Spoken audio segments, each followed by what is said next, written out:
Nilai tukar petani atau NTP adalah indikator untuk mengukur dan meningkatkan daya beli petani agar terjadi pergerakan perekonomian masyarakat di pedesaan. Karena sebagian besar masyarakat memiliki mata pencaharian di sektor pertanian dalam arti luas. Tingkat kesejahteraan petani sering diukur dengan NTP. Semakin tinggi NTP, relatif semakin sejahtera tingkat kehidupan petani. Demikian juga sebaliknya. Oleh karena itu, angka indeks NTP perlu dijaga sehingga kesejahteraan petani terjaga, ketersediaan pangan turut terjamin.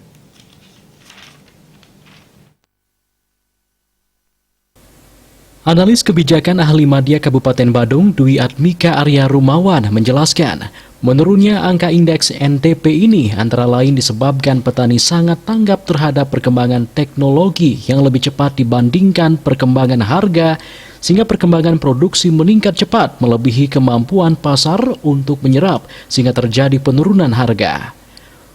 Untuk menjaga harga pasar hasil produk petani, maka diperlukan campur tangan pemerintah yang lebih intens dan tepat waktu serta berkelanjutan.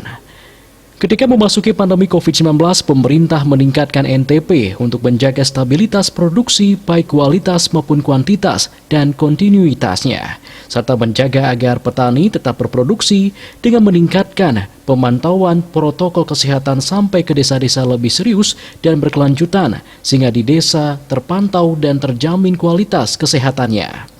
Perubahan nilai tukar petani NTP dalam kenyataannya lebih merugikan daripada menguntungkan petani. Artinya, di dalam berusaha tani, pendapatan yang diterima petani lebih kecil daripada biaya produksi atau perubahan rasio pendapatan di sektor pertanian terhadap pendapatan di sektor non-pertanian cenderung lebih sering negatif daripada positif. Oleh karena itu, NTP ini mempunyai korelasi positif dengan kemiskinan. Tahun 2019 terlihat dalam data statistik indeks NTP masih di atas 100.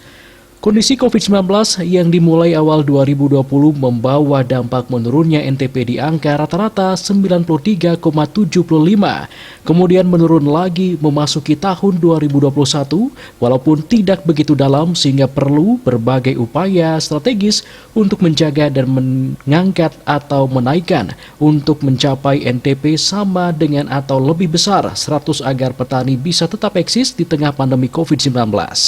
Petani pasti tidak bisa sendiri, perlu pengawalan dan pendampingan dari pemerintah dan membuat program pendampingan kepada petani dari on hingga off untuk dapat meningkatkan NTP.